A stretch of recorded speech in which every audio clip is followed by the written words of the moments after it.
other counties that you're working with already use to get the word out about letting people submit their ideas for these projects? Right now, they're just kind of meeting with them one-on-one. They use the newspaper, or? No, they're just maybe meeting with the mayor or meeting with a superintendent, with the auditor or a commissioner or councilman. They're just meeting with them one-on-one and just kind of getting a feel of what projects that they're thinking about. The county I was at yesterday, broadband's important for them, and they hadn't thought about reaching out to the school. But I mentioned that broadband's just important for the school and for the students. So I said, maybe ask the school, and that way you don't have to have the whole burden upon yourself. Maybe they'll help join and pay for some of that. So now they're going to reach out to the school and see if that's something they're interested in and participating as well. So, and I'm working with another county that has some major water and sewer and utility improvements. So they're going to reach out to some unincorporated areas, but they're reaching out to the city that's going to be providing that service and seeing if there's any way they can kind of work together to help, get utilities out to this unincorporated area. Are the counties, you mentioned you worked with the county yesterday, are they communicating to the broader publics to bring their requests to the committee, or are they keeping it pretty much internal to date? I haven't really talked to too many people who have talked about the broader, just the average citizen. I mean, the economic development, definitely not-for-profits within the county. They're opening up to them and asking them, what needs, what projects they have, but not too much just the everyday citizen. Okay, but not-for-profits and economic development, and we have that representation, some of that here. And everyone up here has been on the committee that this is our third meeting. We met in April, May, and now June. So we may be missing one or two, but this is pretty much who's been meeting. No, I definitely, again, you don't necessarily have them be part of your committee, but I definitely think you should reach out to them to see what projects that they have. And I think everybody, I'm assuming everybody has had somebody, whether it's township trustee, fire department, city, town, reach out to them and say, hey, interested in type of, I know I have been, I'm assuming everybody else has as well. My question, I know you mentioned match, because I think it may have been Commissioner Dellinger say we're going to have $9.4 million, but by the end of the month or 60 days, we're going to have $25 million worth of requests. Oh, yeah. Matching versus full funding. Is that? Yeah, no, that's where, right now you can, again, this may change, but right now, guidelines say you can't use this matching for like federal funds, because these are federal funds, but like for the READY program, from what we've heard so far is you could use this as your local match, part of your local match for the READY program. Part of our committee is Corey Murphy, who you alluded to earlier, for business economic downturn that we experienced. We have Angela Cox over our health department. She's invited a couple of individuals from Henry County Health, our hospital unit, because those are two big prongs of the emphasis from the ARP, from the Treasury, are the healthcare, the effects of the pandemic on healthcare, human health, et cetera, and economic development and business downturns and those shutting down during a portion of 2020. So, and then infrastructure. I think the people hitting us up have been primarily under infrastructure. Susan, our president of our council, has been hit up by one of the major broadband interests in the county. And It had infrastructure, township trustee, and fire department. yeah, and I think public, I'm sorry, I'm plosives here. Public safety is an entity that had a downturn, a lot of I've gone blank. The nonprofits, as we mentioned earlier, were unable to do much fundraising to the degree they had historically. So, and that's, I think that's where to get that project list. And again, I think you're right. You're going to have more projects than you are going to be deemed funding. So it's just going to be prioritizing, and then also looking out the other buckets of money. And, you know, you had the READY program. We talked, the county has it yesterday. They had some public safety type issues, and we thought, well, could FEMA be a good place to fund some of these sources that even may qualify under ARP? So we're going to look at, you know, FEMA, asking for some FEMA funds. So those are the kinds of things that, you know, we can help you with through our channels to see what qualified and also help apply. I guess these are good problems to have since there's so much money around.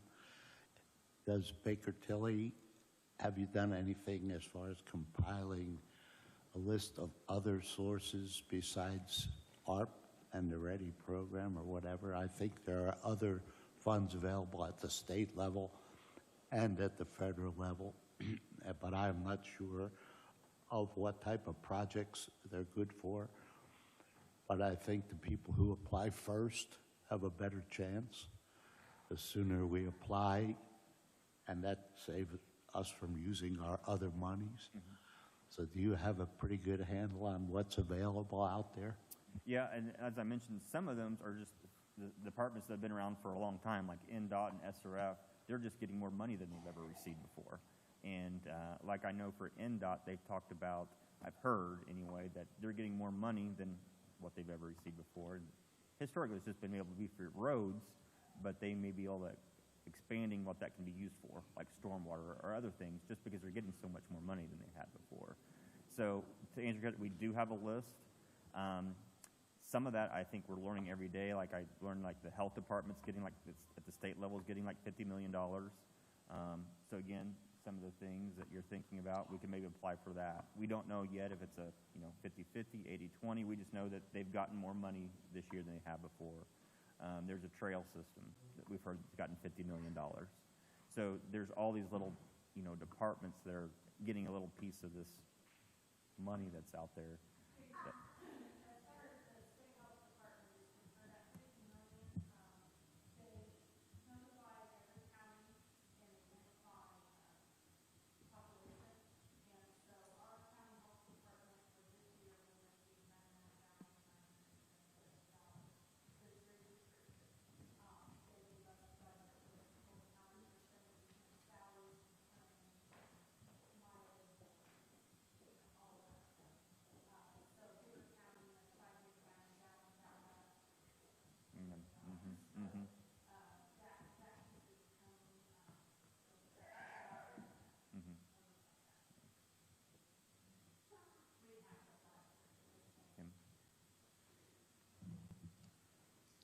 We also hired ARA out of Columbus to be a grant writer for us. He just responded, and I forwarded that to all the committee. Eric Fry's the head of that, and he can help us with some of the grants, grant writing, and he specified which ones, et cetera. He also can help us with a JCAP grant, which is something else for the jail. SUDS, the chemical addiction program in our new jail. But you said you could help with grants too. So we need to weigh who specializes in what. And I mean, you've worked with us and worked for the county for over 20 years. I mean, what I've done for a lot of counties is, because we really don't know today, you don't know what projects you're going to fund. You don't know what avenues you're going to fund. I mean, I know for certain there's things 6 months, a year from now that we don't even know that's available yet. You could just sign us up for a time and expense kind of agreement and just need us, call on us as you need us. And that's what I'm doing for most communities. Some communities, they do want to have a, not to exceed amount, knowing that it's probably going to exceed that at some time as we know more and get more involved with information. But Martin, most guys, I'm just doing a time expense, and then if they have questions, like we're thinking about doing a project, let's go down that path. We can do that. Martin, if these two groups decide to, let's say, hire Baker Tilly as a consultant, AIC and others have suggested that we put maybe a cap on it so it doesn't go 50, 100, $150,000, that kind of thing. If we were to do something like that, and I'm just hypothetically throwing out a $10,000 cap per year kind of thing, could you put something in the ordinance that would say that's subject to looking at it in case raising the cap as needed if both groups or whichever group is responsible for this?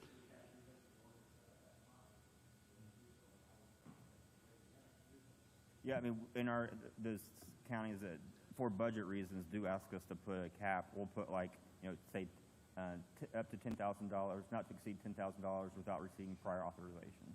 So then as we get close to that $10,000, then we would inform you that, and you can decide whether you want us to continue assisting or not. So is $10,000 a realistic number, Jason, or does that seem low? I mean, I'm quickly reading this ARA that Kenan sent me, and they're about that for every single category. So it's significantly more than $10,000. So what's a realistic number? I would say if you think about our average rate is maybe $200, $220 per hour. So think about how many hours 10,000 gets you. I mean, early on, again, it depends upon how much. I mean, if you have a committee, if you meet every week, there's some counties that I'm on that call every week. It's a 1 to 2 hour call. You may not need me for that. If you do, I'm happy to attend. But it's really depending upon, how much you need us, and then if you use us or the other group on the grant, I'd say probably use them for the grants for most things.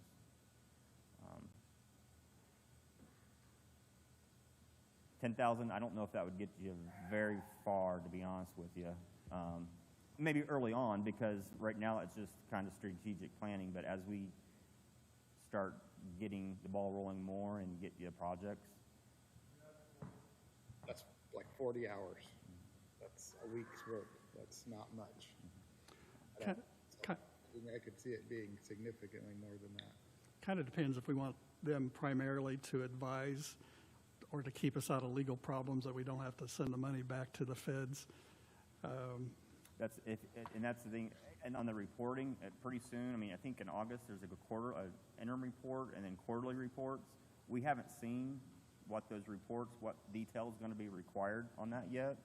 So once you do start spending money and start having to fulfill those reports, that's something that you may or may not want us to assist with. We just don't know how much of a headache that's going to be. My guess it's not going to be fun, but I agree, 10,000 would be eaten up very quickly if we utilized you much at all. the counties have asked me to put a budget. I put 25, and there was nothing magic about that. But I just threw out a figure. but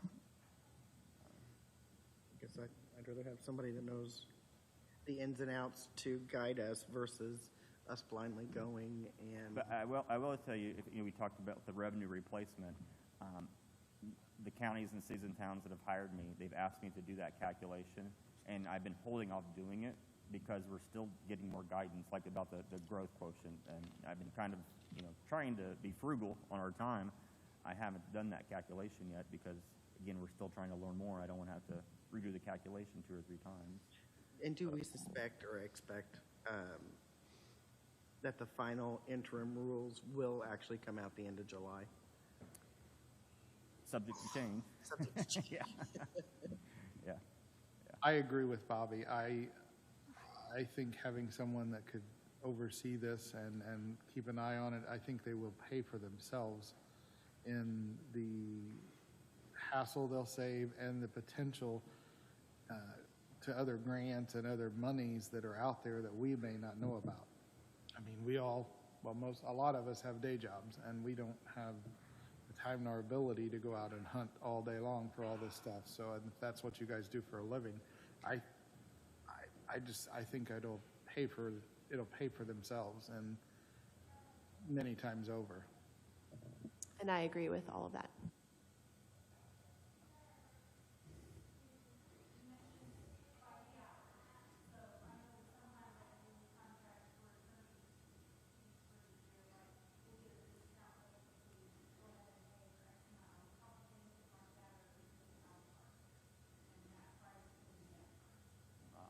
typically just a la carte, just based on time and expense.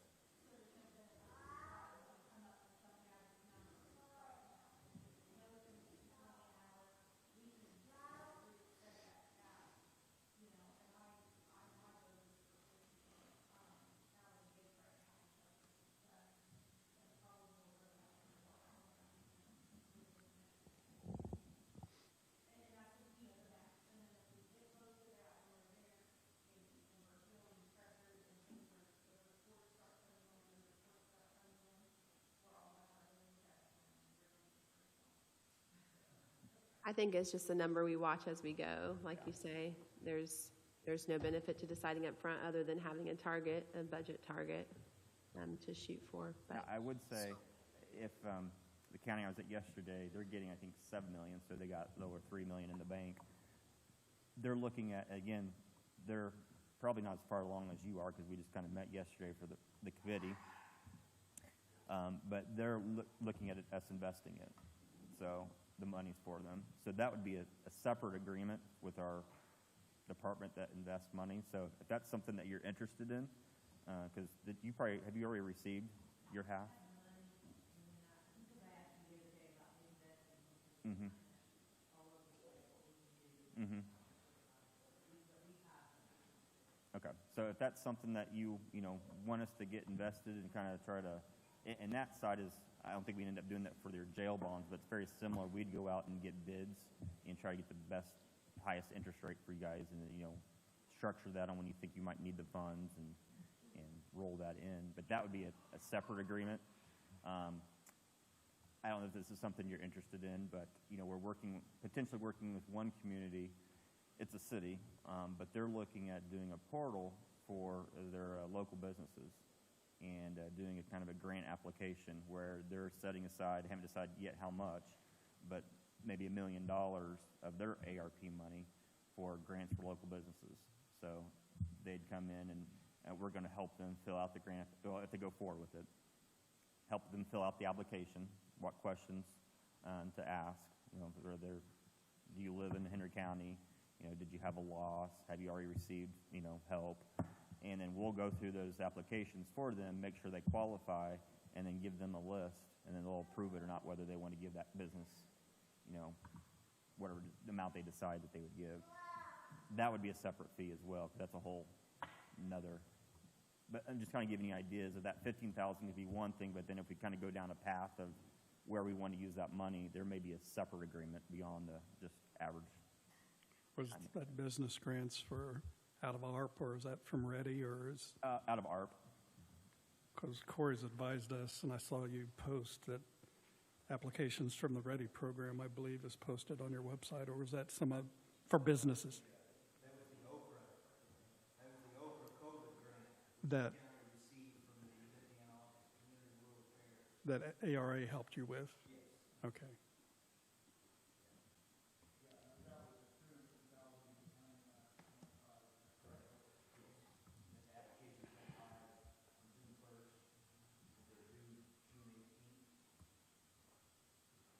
I think Bobby's question about a match is interesting because, like, our community crossings grant is at 20%. We have to have skin in the game. Mm-hmm. And I think having skin in the game is not a bad concept. That if we provided X amount, let's say 80%, the nonprofit or the entity or the organization would have to provide 20%. What's your thoughts on that? I'm totally with that. That's why I think it's good to outreach to these other entities to see what their projects are and see if there are any overlapping projects that they can kind of help contribute to the overall funding. So you're not bearing the entire cost. Jason, for budgetary information, are we able to pay your consulting fees out of the ARP money, or does it have to be out of the general fund? We did see where, and that is one question that we have and that we haven't got answered yet, but we did see where there was a sentence, I can't remember exactly, but it did say that ARP money can be used for administrative expenses to monitor the ARP.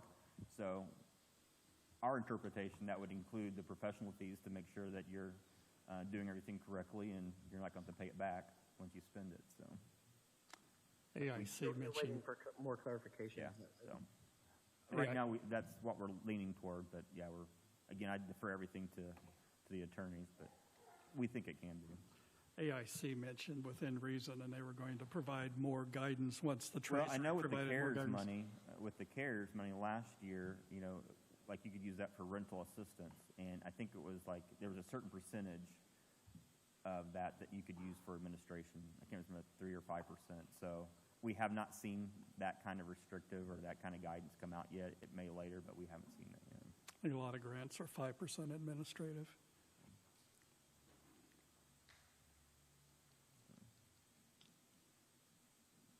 If we utilized your services, I'm assuming that the same hourly rate would apply for helping if we decided to invest this money, using your services to find investments for this money? I'd have to defer to that side, but it's usually based upon what you earn. So, I mean, it's, if you don't earn anything, I mean, it's kind of based upon what you've earned, so it's not going to be a set fee.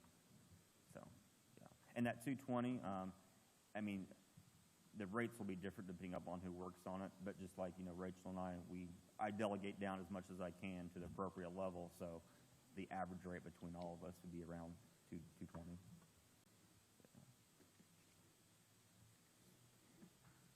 But that's probably the best route to go, because right now, the counties and cities and towns that I'm working on, right now it's just kind of, again, putting together the project list, so it's more their kind of legwork. Again, sometimes I'm involved in a lot of the meetings and calls, but I'm just kind of sitting there listening and kind of throwing in what I'm hearing from other counties, which is good, kind of getting the best practices. And then as new information comes in slowly, we pass that on. But I think as we develop what your projects that you want to fund are, that's when I think the majority of the work's going to come in, because then we'll determine what's the best way to fund it. And it could just be with cash on hand. It could be cash on hand and a bond, we're looking at. It could be, working with other communities and, other buckets that we'll need to apply for. Out of curiosity, I know you work with the city. Has the city, the school, any of the other entities locally contracted you guys? No, we talked to the mayor a number of times. I think he knows what he wants to spend his money on. So I don't think from talking to him, I don't think he needs much guidance. But we have talked to him, just because we do a lot of utility work as well, and I think a lot of utility related, and I think revenue replacement too. But again, that's changed last couple of weeks, what we knew. So. I think he's been hitting up some of our commissioners with very specific ideas about collaborating to leverage.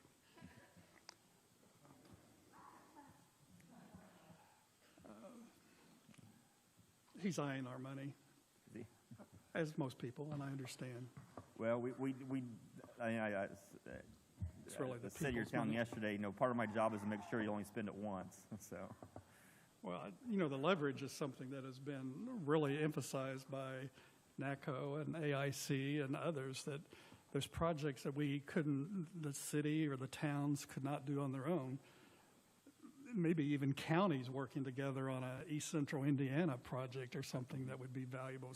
Somebody mentioned to me a drug rehab center centrally located in East Central Indiana. No one county could ever do that. And that's just an example. Mm-hmm. That's not something I'm pushing, but those are ideas that are percolating out there. Yeah. Well, I know that's why that READY program, and I know it's a short turnaround when you have to have projects, but that's a great example of multiple counties kind of potentially working together on projects. I know it's such a short turnaround, it's hard to be very strategic unless you already have projects in place. But Corey? Well, I'd like to talk about ready, but I don't want to.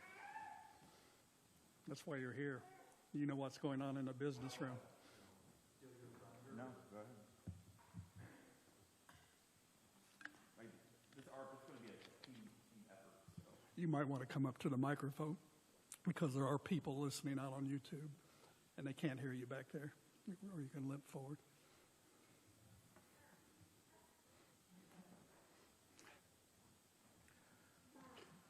So by July 1st, we need to identify our region and our coordinating entity. So I shared that at the last regular county council meeting. And so this week has really been dedicated to Ready in terms of, how Henry County participates, if we want to participate. And so we are aligned with the footprint of the East Central Indiana Regional Partnership. That is Mindy Kenworthy's group. That is a 10-county region. Not all 10 counties are participating because it's a coalition of the willing. And drilling down into those 10 counties, we are following the framework of the 21st Century Talent Designation, which was specifically identified in the READY guidelines. There are 7 counties that are participating in the talent designation, which we needed another name, so that's the East Central Indiana Talent Collaborative. But the coordinating entity, at least for the planning process, will be the East Central Indiana Regional Partnership. It fits the requirements of the READY guidelines. Those requirements are that it's a not-for-profit and its board is predominantly led by the private sector. IEDC came up with those guidelines, not me. And so it fits that. Yesterday, we had a monthly meeting of the Lido Council. If you're a Star Wars fan, I would say the Jedi Council, but if you're not a Star Wars fan, then that metaphor is lost. But that Lido Council has been meeting since the 1990s. So there is a long history of collaboration amongst that Lido Council, and we are driving this regional effort in our own counties. And so the cost of entry, because there's a match on this, and this is late-breaking news, right? The cost of entry is $30,000 per county. $15,000 of that needs to be immediately available by July 1st. Why? Well, the state, through the IEDC, is making available up to $50,000 for planning. We have to match that. We have to raise $100,000 from the region to be able to get $50,000. The other $15,000 is to build capacity at the East Central Indiana Regional Partnership to manage the projects and also manage the fiduciary responsibility. In other words, a yearly audit. Probably a federal A-133 audit. That was very important. We met with the IEDC yesterday, the 2 architects of the program, Mark Waske and Luke Basso. Mark Waske is the Vice President of Innovation. Luke Basso is the Chief of Staff of the IEDC, formerly with the Governor's Office. I am super excited about this READY program after having a conversation with them. It's not just bricks and mortar. You've heard me drone on about regional cities. This is the son of regional cities or the daughter of regional cities. Regional cities was specifically bricks and mortar. There is a programmatic element to this. Now they want it to be sustainable. And so there's an opportunity. We asked specifically, is ARP eligible to be matched for READY? Yes, it is. We're going to be frantically, and I don't know another word. So by July 1, we have to identify the region, identify the coordinating entity, let the IEDC know that we intend to apply. By the end of August, we have to have our plan done. You're going to be invited, and so is the community going to be invited as the region determines the READY plan And so I think there's an opportunity to use that planning process, if we choose to participate, to help drive the projects for your ARP. And also, I would suggest for food and beverage. There's a real opportunity here to be strategic and leverage. The beautiful thing about putting a project in the READY plan, and this is from the IEDC, and I specifically asked about a regional drug treatment center, because that's typically not the flavor of economic development. I'm not saying it's not important, it's just typically not a project in which the Indiana Economic Development Corporation or a local economic development organization would focus on. And here's what they said. The beauty of this program is, from a policy standpoint, take the money off the table. The state is wanting us to collaborate regionally. The state is attempting to do the same amongst all their agencies. So if they see a project or a program in our plan that maybe just doesn't fit with their funding, they can go to an FSSA, Family and Social Services Administration, or they can go to the Indiana Drug Czar. I didn't know we had one, but we do. And they can say, hey, look at this project that has regional buy-in from East Central Indiana. We think you should consider funding it with your extra money. And so there's the beauty, in my estimation, of this, very aggressive timeline, but we wouldn't necessarily have to duplicate it, right? We wouldn't have to go through the READY plan and then Henry County go through their own plan. I think they can do this, and it can inform this process. And you've heard me say, and then I'll be quiet, we've got a lot of plans, had a lot of substantial public input. Most recently, County Comprehensive Plan, the Stellar Development Plan, City has a comp plan, Knightstown has a comp plan, Spiceland has a comp plan. They all had substantial opportunities for public input. Let's not forget that. We have a lot of good information at our disposal. I'm not saying we shouldn't go through a public process. We should. But let's not forget that we have a lot of local money, a lot of your local money, already invested in those plans. I think we should use them. So there's the latest on READY. I'm looking from the geography of Henry County, not necessarily the county, although I'd take it. From the geography of Henry County, we need $30,000 to play.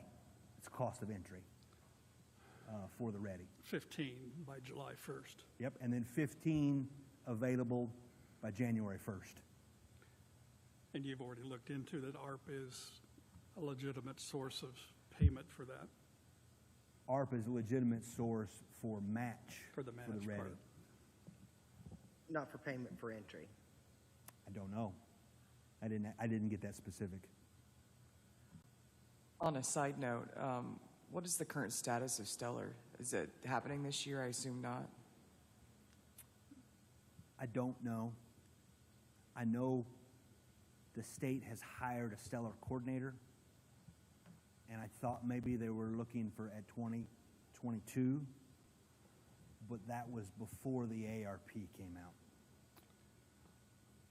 I was on a Zoom that they did say they were targeting 2022 to reboot Stellar in a form modified from what it had been prior to the pandemic.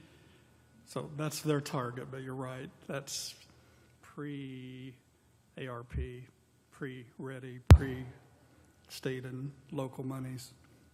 So they may modify that, but that was their intention as of about a month ago, to reboot it in 2022. That's good to know. Do we have any sense of the county's posture on that, if we're going to go for it? I know before it was sort of a standby mode of whether we would put the effort forth, but any leaning so far in a certain direction? I haven't thought that far. I mean, there are some other leaders in the room, highly involved with Stellar. But me personally, I'm trying to get through Thursday. I understand. It is Thursday, right? And 4 weeks from today, your July 1st deadline. Yeah. That is aggressive. Yeah. I was kind of wondering if the healthcare people have anything to add to what Corey, because a big spoke of the ARP is recovering from the pandemic, plugging shortfalls that was detected in 2020, including, the PPE and the vaccination or the lack of people getting vaccinated or whatever. If you have any thoughts, Angela, or you might introduce your two persons from Henry County Health that you invited, which we appreciate taking time out to be here.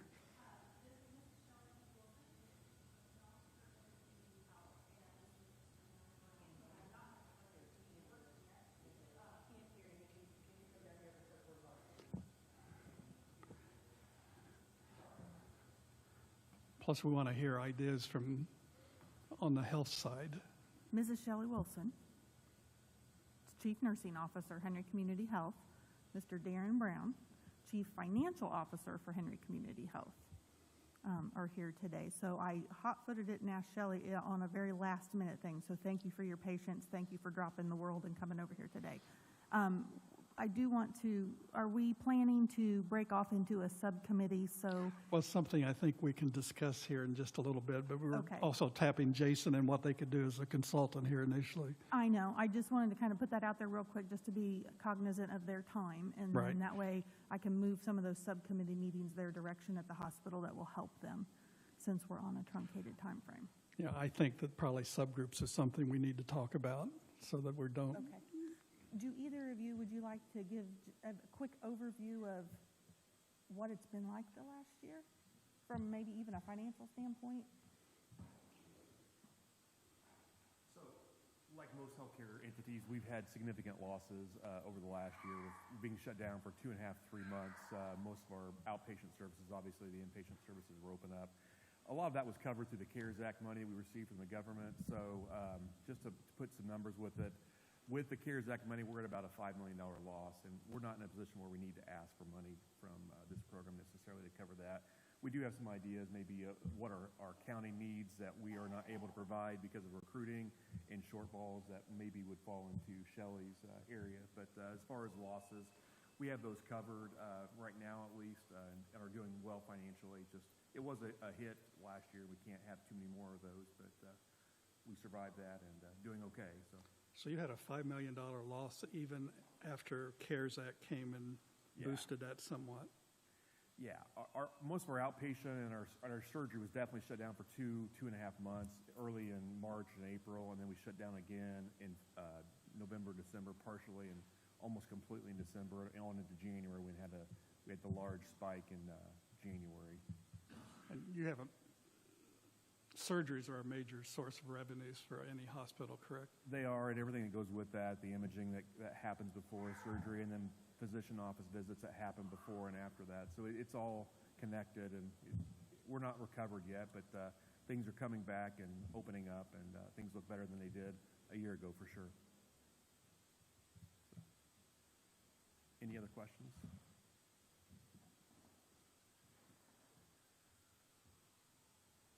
As far as needs right now, I think Darren and I would both agree, as well as our whole admin team, mental health is a huge need in this community, as well as drug and addiction treatment services. Things changed for us in 2019 with the Meridian Health Services stopped coming on site to do evaluations for us and placing patients. We internally, my care coordination department has totally taken that on, and we've seen a significant volume increase in that since the beginning of the pandemic. I think our other biggest challenge is recruitment and retention. A lot of people have chosen to step away from the field of healthcare. It's hard. The pandemic's made it harder, but recruitment of new staff, getting especially nurses, physicians, lab, mental health practitioners are probably the top needs right now. And are the ones we're having significant challenges finding applicants. The applicants we are getting, especially for nursing, are all new grads, which are great, but you can't staff an entire shift with a floor of new graduates. So trying to find some seasoned people to come in, that's our current struggle. So, but mental health, I would be at the top of the list, as well as transportation for that mental health patient. What I mean by that is we don't have inpatient psych facilities in our county, and often we're placing those patients, if they need inpatient treatment, 2-3 hours from here. We're talking 100 miles plus. And getting ambulance transportation for them as of next week is going to be a big challenge for us. With the change in the county service, they're no longer ALS. Their hours and their staffing are very limited. We've been relying mostly on the city service for that, but it's becoming a safety issue of taking too many trucks out of the county at one time, especially when they're going 2 and 3 hours one direction for a transport. So transportation, especially around mental health, would be a concern. Are those typically ALS transports? Some can be, depends if the patient, if the individual is requiring any kind of medication or sedation, it would be ALS, yes. I know mental health and substance disease are allowable under ARP, so it might be something that we can consider, because they specifically root those out and mention them under the healthcare spoke of Sure. this wheel. Significant need. Yeah, I think most of East Central Indiana would agree that it's a significant need, but probably the whole state and the whole country. But Correct, yeah. when the automobile industry went out, there's a lot of lamenting and angst and stress that had been increased. And pandemic certainly hasn't helped, as you've witnessed. So Yeah. we really appreciate you taking time out and being willing, because that is a major emphasis of ARP, is the healthcare. Need a windscreen, a bigger one. Thank you for including us. Thank you, too. Jason, do you have anything else to finish up? So I know you guys are busy, and you can take a few more minutes. Anyone have any questions? And then we can get on. You guys can leave. Yeah, I don't really have anything else to add. I said, as I mentioned when Corey was up here, it's kind of is a team effort from all your different departments and organizations, as far as trying to find out what's the best use of this money, and as far as the projects and how to leverage it to go the farthest. So the other counties you're working with are coming up with projects, ideas for projects to, I suppose, to prioritize, and also to make sure they're legitimate under ARP. Yeah. And that's why you're recommending that we start looking at specific projects and needs. Well, And yeah, definitely, and definitely with the ready, because that's a quick turnaround. But I mean, it's kind of like I'm kind of talking on both sides of my mouth, because I'm saying you don't have to be in a hurry, be strategic. But at the same time, some of those, like I said, some of those departments that have money coming in, you are competing with other communities for it. But I can tell, working with the communities I am, it's going to be a slow process on some of these projects. But definitely with the READY program, I mean, that's a great opportunity to leverage money to go pretty far for a lot of opportunities. And I think Corey's right, as I mentioned, and he kind of hinted on it too. There's, like I said, every department has an acronym, is receiving more money than they ever have before. So put your project out there, and we're going to kind of look at every opportunity to try to fund it. Well, AIC, which is the Association of Indiana Counties, keep mentioning leverage with other entities where possible, because multiple groups can come together on a very important project to their communities that couldn't be done singularly. So Yeah, that's why I mentioned with the school for the broadband, we're working with some, and then I know the city and the counties work together on some SRF programs for some different utilities throughout some kind of unincorporated areas right outside the city. So there's another opportunity there where you guys have worked together with other entities to do certain projects. But no, I definitely recommend looking to see what the other cities and towns are doing that receive money, because there's something that you could join together and can do more together than you guys can as individuals.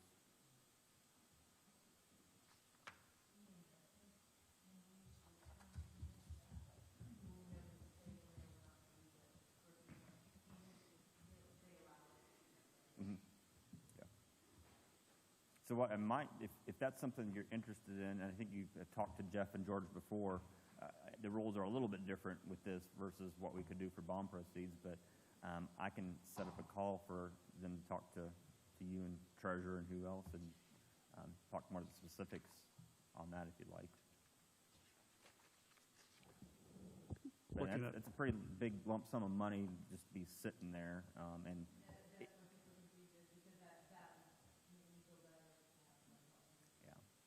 and we're not going to, I can tell you, even today's market, we're not going to get a whole lot more, but we can get more than just what you can in the big across the street, more than likely. Are we getting But we'll look 0.25%? everywhere. That's the interest we're getting in the bank. They bid 0.25 and we're getting 0.2 because it keeps going down. And that's nothing. I can have Jeff or George give you a call and see if it's something you're interested in, and they can, again, talk to specifics. But with the kind of time frame, it's worth investing. Every additional dollar you can get, I think, is good. I know our healthcare people need to probably leave too, but under the ARP for healthcare, it mentions COVID treatment and medical services, enhanced behavioral and mental health services, which mentions substance misuse treatment and mental health treatment, support local health and safety workforce, which would include public safety. So it goes beyond just our health department, healthcare, human services, and employees of those, improving the design and execution of health and public health programs, and address disparities in public health outcomes for the low and moderate income, which I know Oker is part of that low and moderate income formula from the feds, and they want an emphasis on that too. But for public health navigators, community health workers, housing services, lead paint remediation, evidence-based community violence intervention programs, housing insecurity, childhood health and welfare, in addition to PPE and vaccinations, and any shortfalls that you detected over the past 15 months. And then there's a whole chapter on negative economic impacts, which Corey's addressing. But that's also to businesses and assistance to households, which is a whole new gamut that we haven't really addressed, and how to prioritize those. So. And I will tell you, we are working with one community for like rental assistance, housing assistance, and if that's something that you're interested in, that's a whole nother game.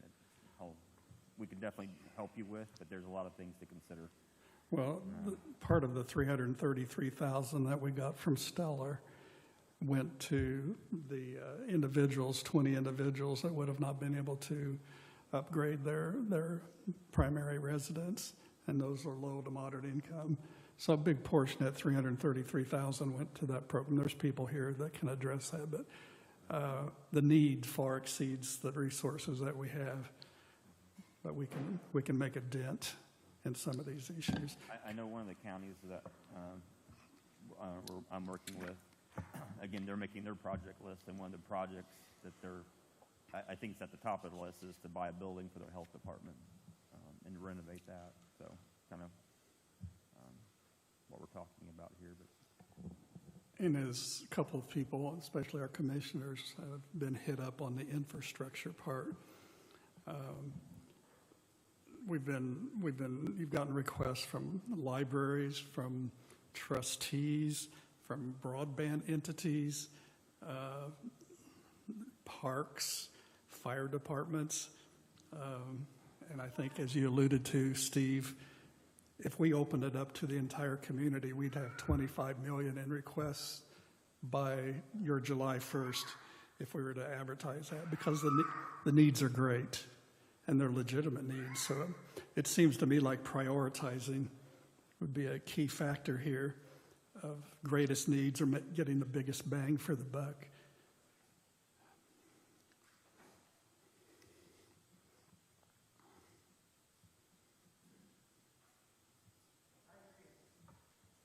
I was looking at Ed, it looks like he was about to say something as, No, we have buildings right across the street that are ready to fall down, and they're expensive to fix.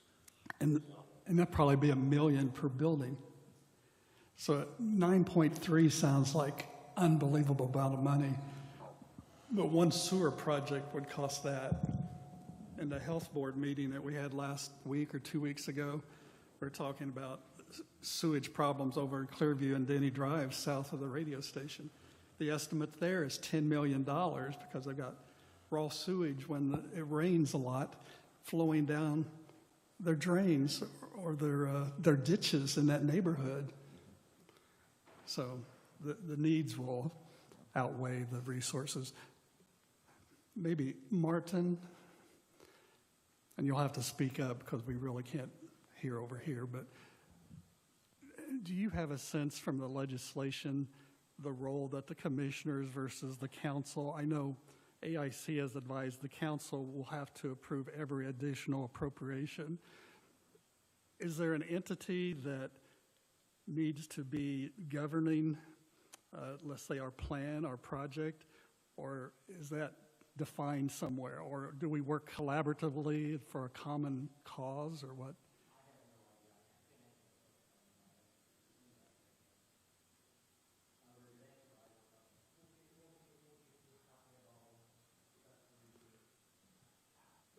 AIC really promoted working together as much as possible, but each one has a legal responsibility. A lot of it falls on the commissioners, falls under their oversight. The appropriations and the financial falls on the county council, but if the left hand knows what the right hand doing, that seems to, and I know you have opinions about this too, probably, Jason. I will say my understanding in reading through it's very similar to our regular budget. We appropriate the funds, the commissioners pay the bills, and oversee the projects.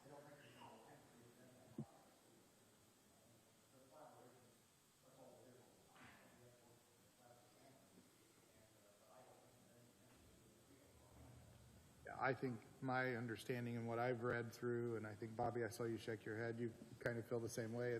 It'll operate very similar. Jason, is that the way you understand it? And Rachel? Yeah, I think it'll operate very similarly to just our normal everyday budgets where we appropriate the monies and the commissioners will then pay the bills. Jason, I apologize if I missed this, but do you have any sense of what we should be holding back in the ARP funds for tax shortfall? I mean, I know we got a great fiscal outlook from you a couple hours ago, but any sense of what we should be holding back, a certain percentage? You're not allowed to hold anything back for balances. It's all supposed to be spent for projects to either make up for losses for COVID, and even that is supposed to be spent for projects to prevent future, outbreaks. So we can't use. So if we have a revenue shortfall, we can't just transfer. It's not really supposed to be used to kind of replenish. This is an investment. Right. Considered an investment to build. Exactly. Okay. Right. Yeah. Because I thought the same thing too when when it first came out. I thought this would be a good opportunity for some communities to kind of replenish some of the money that they lost, like the hospital, the $5 million. But kind of like we've seen in most communities when I've done the revenue replacement, most communities haven't lost a whole lot of revenue like I originally intended. But no, it specifically says you're not supposed to use it to build up your reserves.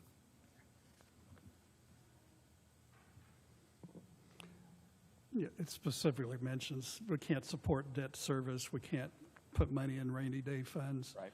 We can't put towards pensions. Right. Now, there's been some creative ways we've talked internally about maybe using it for bond payments. Definitely not existing bond payments, but what you would be if you got a project that you need a bond for it, you'd just use cash on hand, so you wouldn't have to borrow as much. It's probably how we'd go about that. But you're right. Now, in sticking with what I said earlier, I think it would be ultimately up to the commissioners to decide whether or not they move forward with hiring a consultant. I would only offer, again, my opinion is I think it would be well worth the investment from a council perspective in my seat. I think it would pay for themselves multiple times over.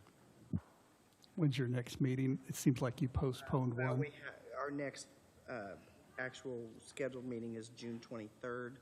We do have a couple special meetings coming up next week for highway, but our next meeting is June 23rd. And the topic's not anything like this on your special meetings, right? No, that's just highway on the special. So June 23rd? Okay. I'd just like to add my comment that I agree with what Chad said. Might keep us out of a expensive faux pas of spending on something that is a no-no, which they haven't said they would recoup the money with interest, which I guess now the interest wouldn't be great, but we would have to pay the money back. And there's a process for appeal and all that, but we'd like to minimize that. I think most counties and states would like to minimize paying back money because we made a poor decision or an ineligible project.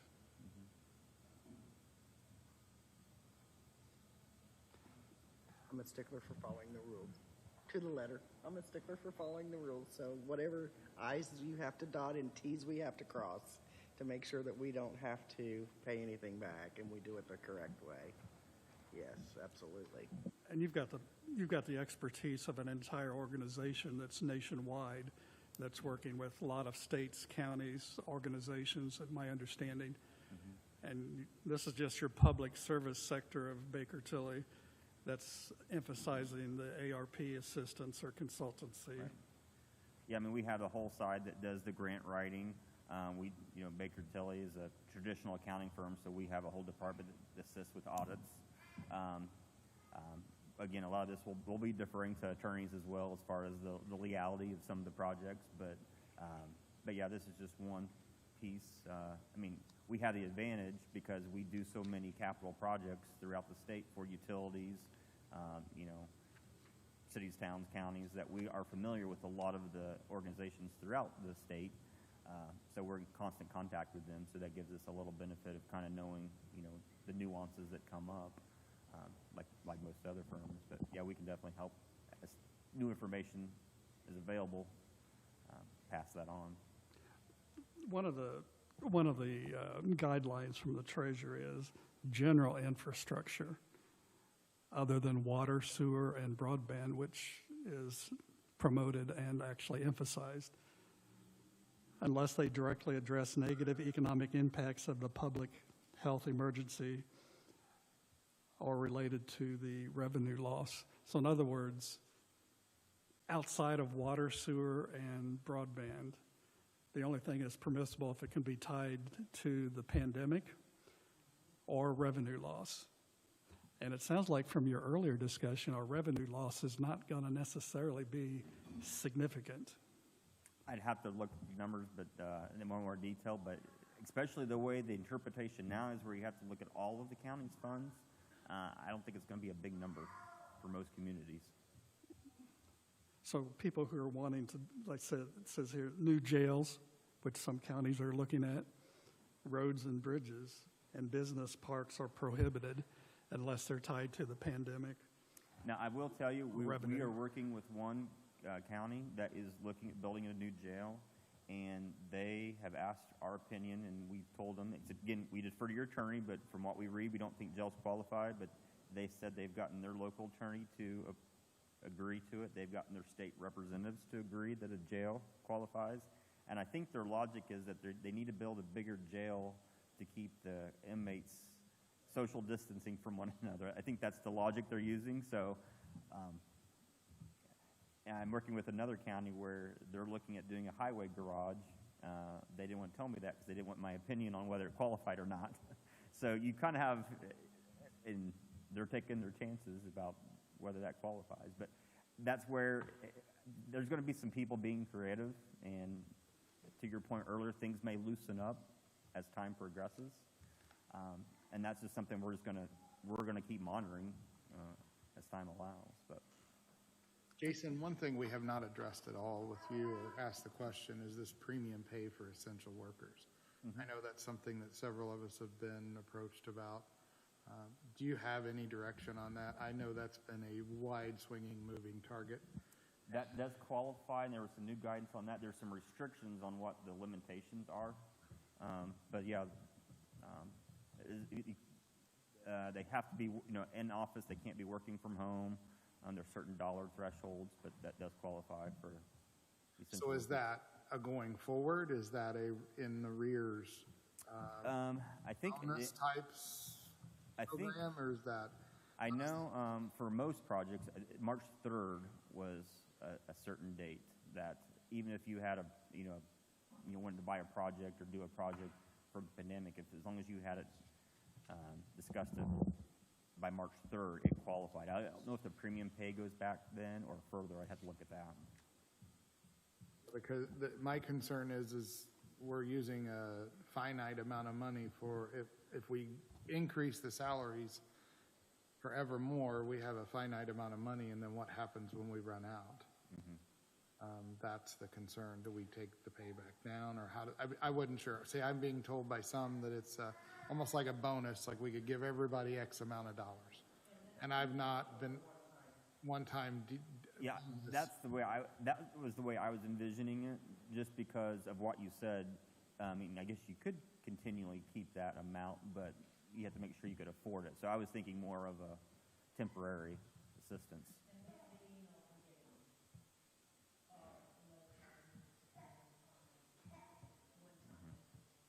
So it's like a one-time stipend like we gave in December.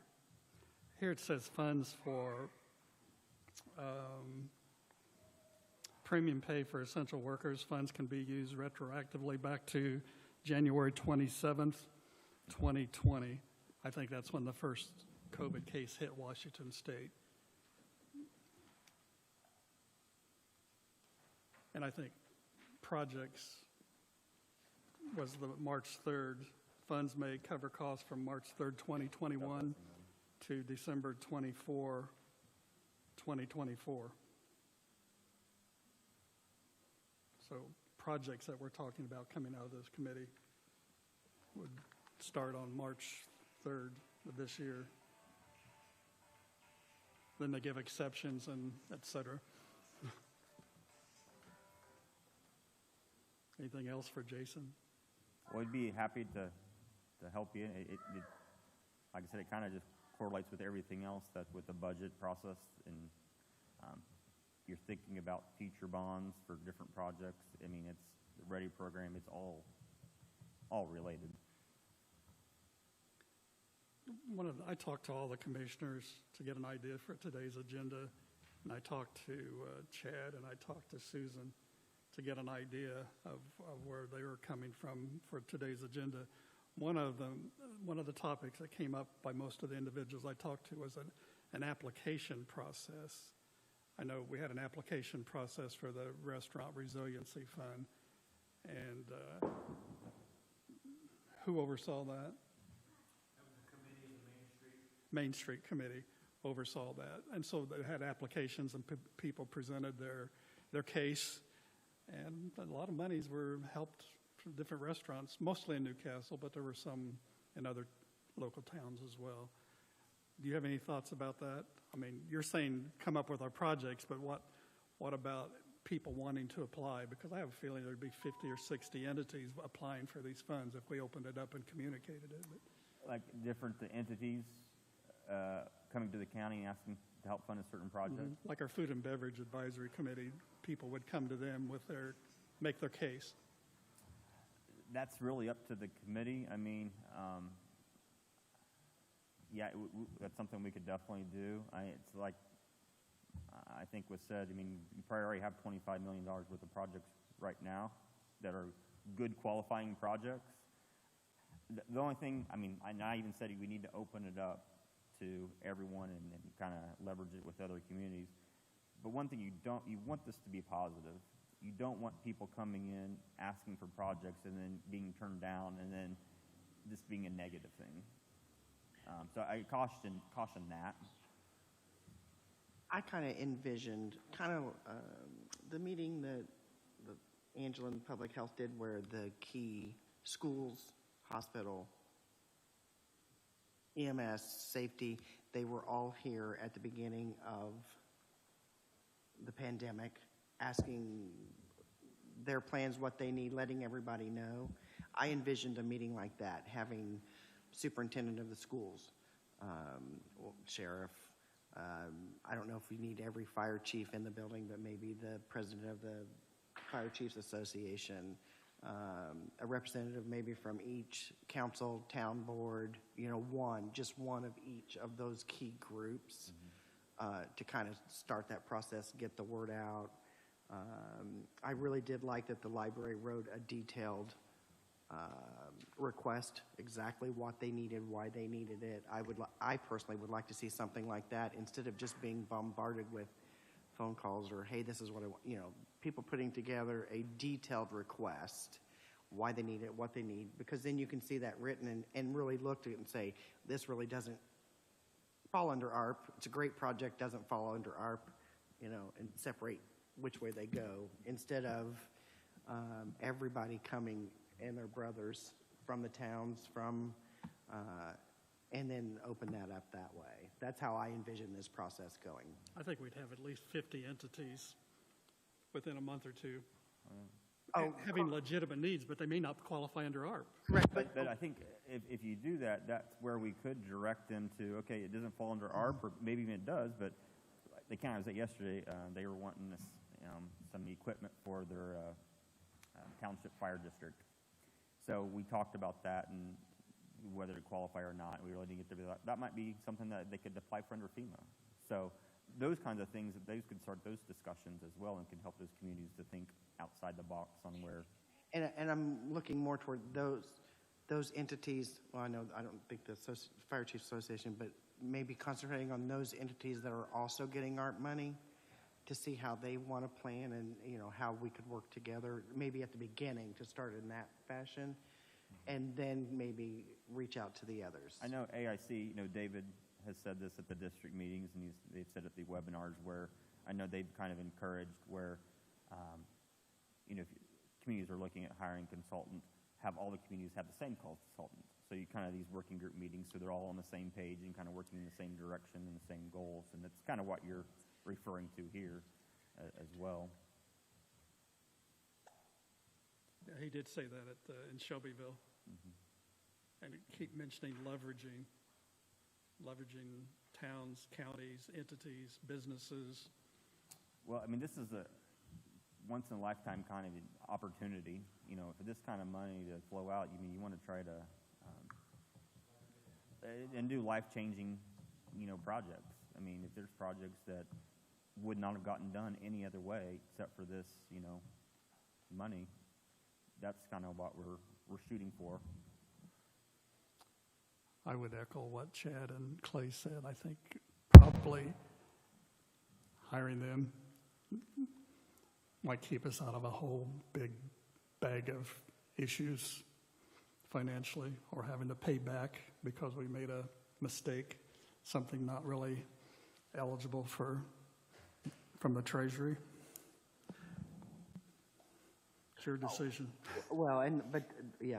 That decision can't be made here in this work session. Right. But just my thought. Might be money well spent. Ounce of prevention. I don't know that you're hearing anybody say no. But yeah, we'll have it on the. I don't know if you need to be there or not, but we'll have it on the agenda for the 23rd. You want us to have an agreement for you to review? Okay. I know there were a couple of dollar amounts thrown around. What amount would you feel comfortable with not to exceed? Well, from what you said earlier,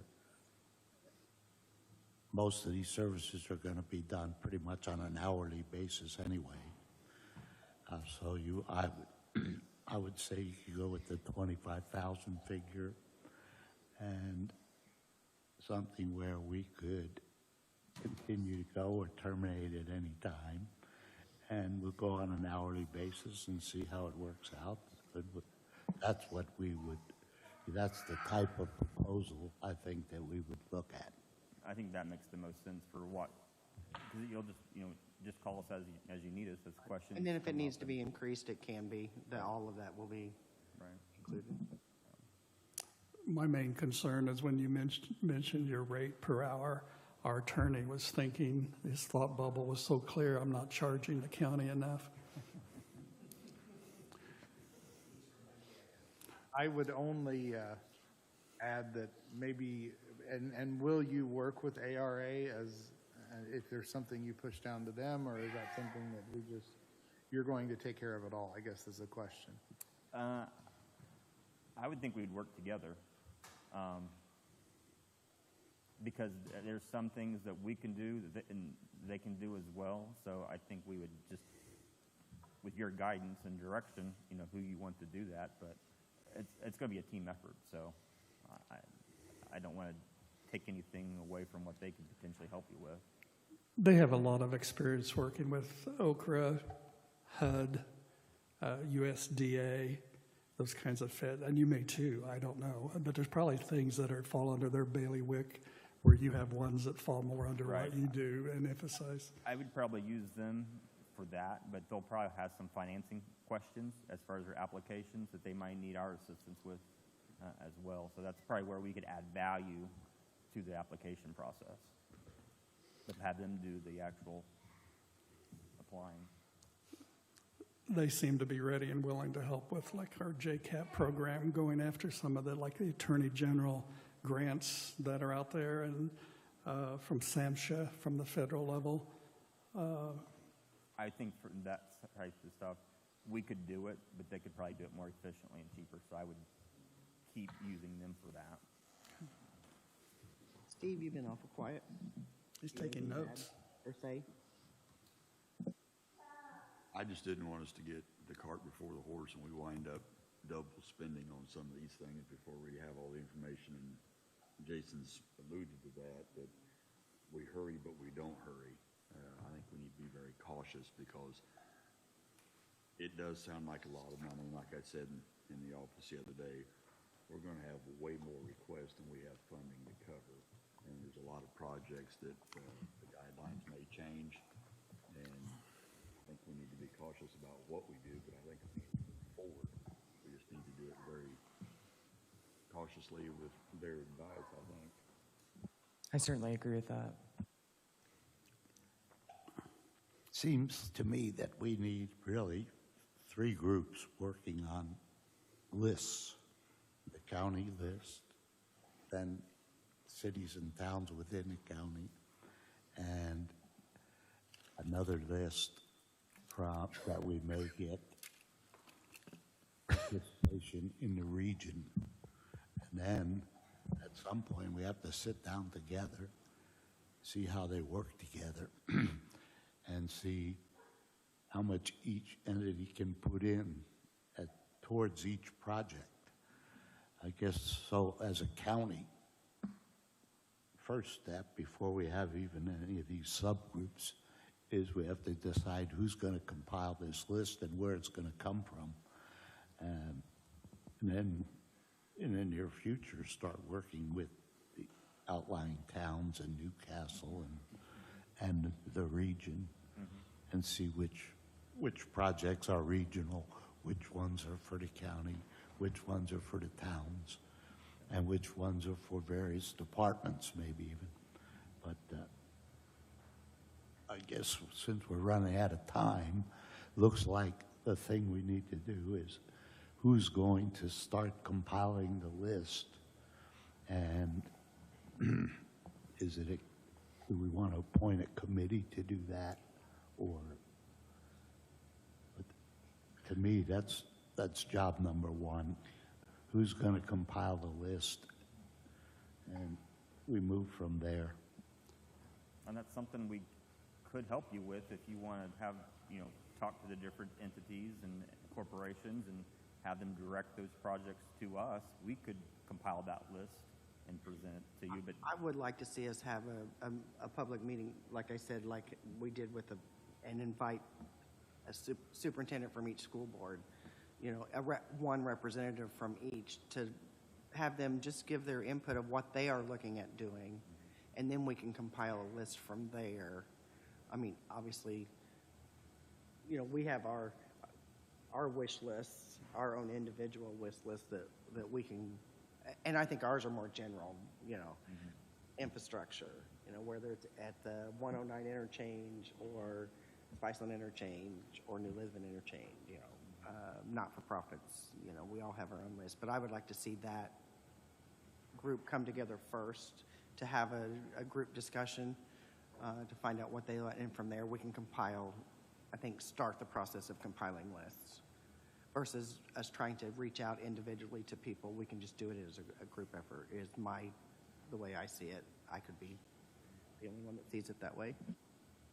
I think we have another issue is some of these outlying communities, some of these smaller towns, so to speak, they're struggling with what to do with the little bit that they've got because they don't fall under any of the guidelines. So that money's sitting there and they're not sure what to do with it because they don't have full-time employees and what have you.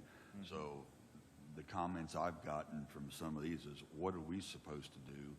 We have money that we don't know how to use yet because we don't qualify. So what are they supposed to do with it? They're supposed to just leave it there and then give it back at some point. These are questions I'm being asked, and I don't have good answers because they don't qualify under the guidelines of this program. So, and they can't afford to hire companies like you to help them out because then there wouldn't be any reason to even have the money. So there's a lot of things that they're going to need our help and guidance to try to figure out what they're going to need to do with that money. And I think bringing a town board member from each one of those, representatives from each town into this group, whether it's schools, so that they can, I think that would benefit them as well. One from each town, one from, to get more guidance, and maybe we bring you back that is to something that we discuss with. haven't asked, and we are looking into, but some of the things we've thought about is, you know, the not-for-profit. They can maybe give it to a not-for-profit and then have them be able to use it for whatever, you know, provide their service. Or the broadband was something that we've talked about. You know, the broadband's countywide, so they could help contribute to that project if that's something you're interested in. So those are kind of some things that we've talked about internally and to some other communities that we can look into more.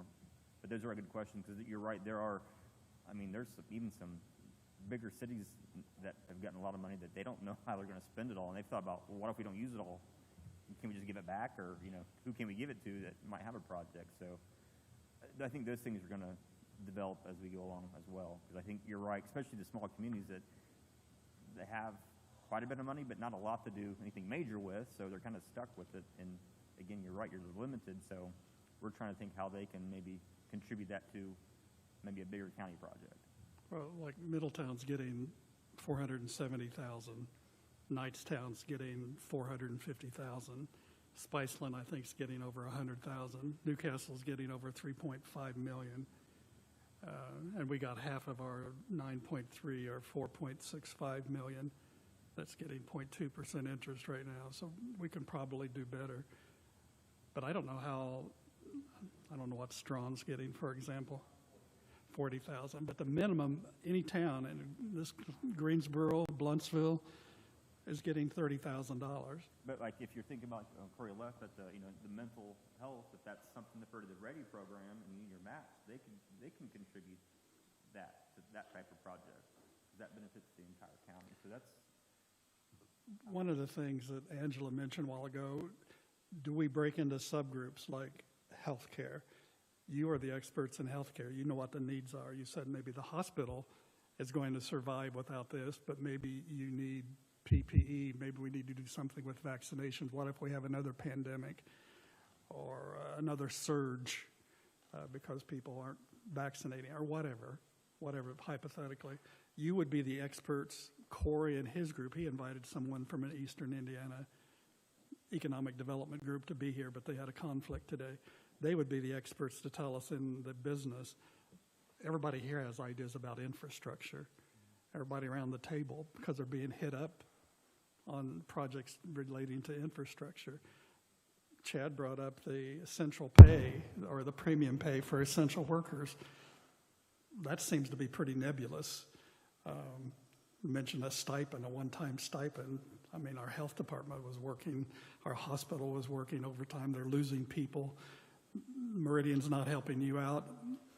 The last meeting I was there with Amanda Bowman. She's 4 full-time counselors, licensed mental health workers short of where they need to be or where they once were. Centerstone, they're short 4 people from where they'd ideally like to be. Retention and hiring, the number of nurses you need, for example. I don't know if ARP could help with that or not, but the needs are great. So I think that meeting that Bobby mentioned would be a great first step. I agree with that. I think we need to kind of tap the brakes for a second, because just in Kennan's couple minutes there, he spent $100 million in different things that he could do. I mean, and so that's, I think we have to set an expectation that it's $9 million sounds like an extraordinary amount of money, but at the end of the day, we're going to have, I think 25 is a way under estimate. I think we're going to see 10 to 50 times that amount. I mean, if the REMC, who looked at doing broadband for the entire of their community, they went, I think it was around $70 million, and that's in Henry County, Indiana, not the whole state. $70 million just to run high-speed internet to everybody's house that they serve. So, I mean, it sounds like an extraordinary amount of money, but it's just a drop in the bucket compared to, like, I think Denny Drive is one of them the mayor talked to me about. You know, that's a huge project that is absolutely a need. I mean, it's a serious issue. It's no different than the issues that were addressed a few years ago out at White Estates. I mean, that one, just dealing with the sewer there could take up every dime of this. So I think more than this, yeah, it could take up every bit of it and more. Well, I'm working with one county where they're getting $90 million of ARP money, and they're probably going to spend $40 million on a sewer project in their community. So to your point, you're exactly right. I just think we have to be real cautious that we don't set an expectation that we can help everyone and do everything. And I think that's where pulling everybody together and, you know, talking like Bobby's recommended would be a very good idea. So everyone has an understanding that, yeah, it sounds $9 million to one person is a lot, but you spread that $9 million out over 1,000 people, it's not a whole lot of money. So I just think we have to be very careful and make sure we don't set an incorrect expectation. Do you have guidance on how we can communicate that to our constituents? Because that's a major concern that we're going to make a lot of people upset. And that's kind of what I was referring when you were talking about who we like the applications and who we bring is, again, this is a very positive thing, but you don't want to have people leave disappointed and, you know, look at this negative and thinking like they weren't heard. So that's, again, I'm all about, you know, bring as many people in the group, but still kind of a small group if possible, because you can't fund everything. So if you know there's, you know. And that's where EDC, you know, do we take a chunk and set for businesses so that goes that direction? And, you know, instead of every business in the county coming here, because then at that point you are going to be telling people no, you know, set guidelines. Yeah, that's kind of I would love to give everybody in the county no, but it's just not feasible. I think that's something that I've considered is, do we sit down and create a budget? Do we have a budget, X amount of dollars for health, X amount of dollars for infrastructure projects, X amount of dollars for whatever? We go through the possibilities, but then you limit yourself. Yeah, I would it's difficult, because the problem is going to be is everybody that walks through that door with a project has got a great project, a valid project, and I can't imagine how, you know, I have never sat on the Food and Beverage Committee, for an example, but I got to imagine they go through this exact same thing. I'm going to go talk to a couple of them that I know that have, because I'm curious as how they figure this out and what they look at, because they're all phenomenal projects that have great potential. In my opinion, and I've said this since we first heard about this, we need to find a way to make this money make us money. So whether that's future growth and development, whether that's matching funds and some other type of project. I mean, I think because this is a one-time shot. But if we find a way to take this money and invest it in our future, then we can grow this for generations to come and not just get this one-time shot in the arm. I think that's something we've got to, that we really should all focus on, that we got to find a way to make this money work for us, not just today, but for generations to come. That's why I think it's good, before you limit yourself, like, we're spending this much money on this, segment or whatever, get your project list together, because, you could have one project that's going to benefit 90% of the county. Well, that might be the top of your list. It might be a project that, some other community brings to you, but they're going to bring some skin in the game. So that might come to the project. It may benefit less people, but they're bringing their own art money. So I think you're going to have to individually look at each project and have it stand on its own, and then, again, try to get the biggest bang for your buck. So are the commissioners going to organize or advertise a meeting similar to what you're describing, Bobby, similar to what Angela had when the beginning of COVID? Yeah, reach out to all of the entities. Yeah, we'll compile a list. And You want to do that? Do you want to set another meeting of this group, or just kind of wait and see how your meeting goes with the community?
so do you want to do the separate hot wash before we do anything else, just to let that, I mean, are you at a point in this to, okay, so we want to set that up first, and then we'll move into having the towns and the superintendent, whoever that's not in that essential aid. Mm-hmm. Okay. Okay. Okay.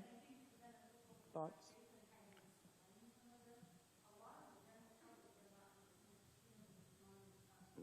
Correct.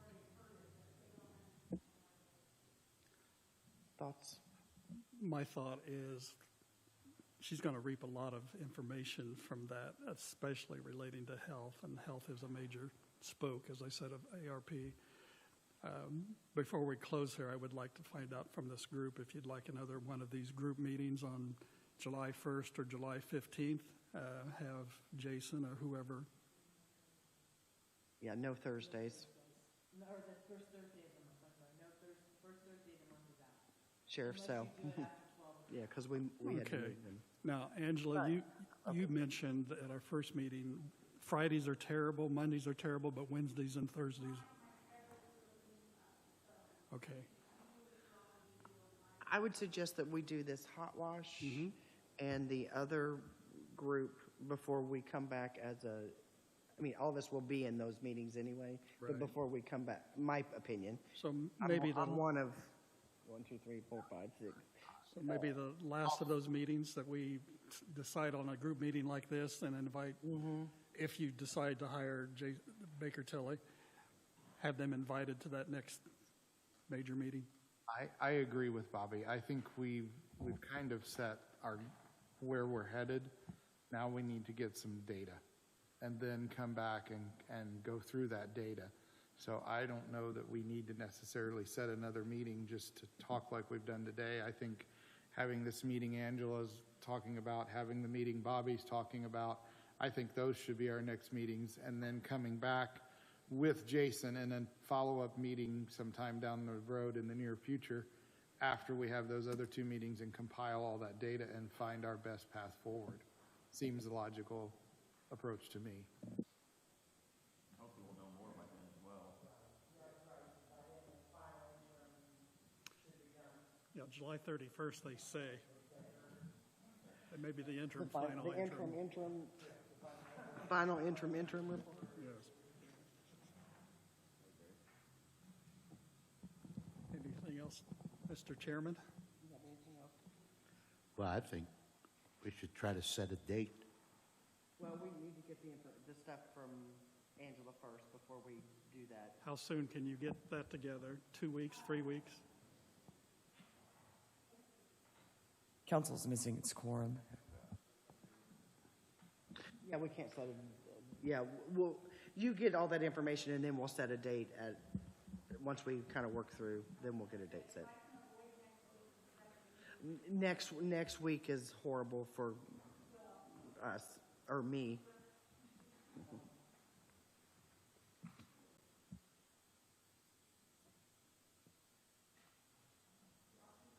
Yeah, we'll shoot for, The next week is horrible for the other two commissioners as well. Yes, it is.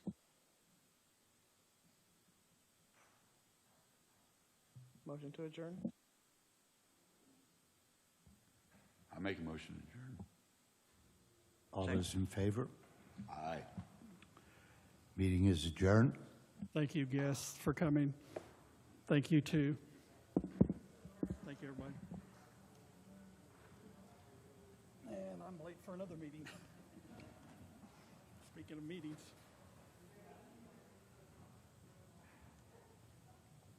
Excuse me, I'm Peggy with East Central Indiana Small Business Development Center. I'd like to be invited to some of these meetings. I didn't know. I thought Corey was in. Corey brought me and he forgot to introduce me.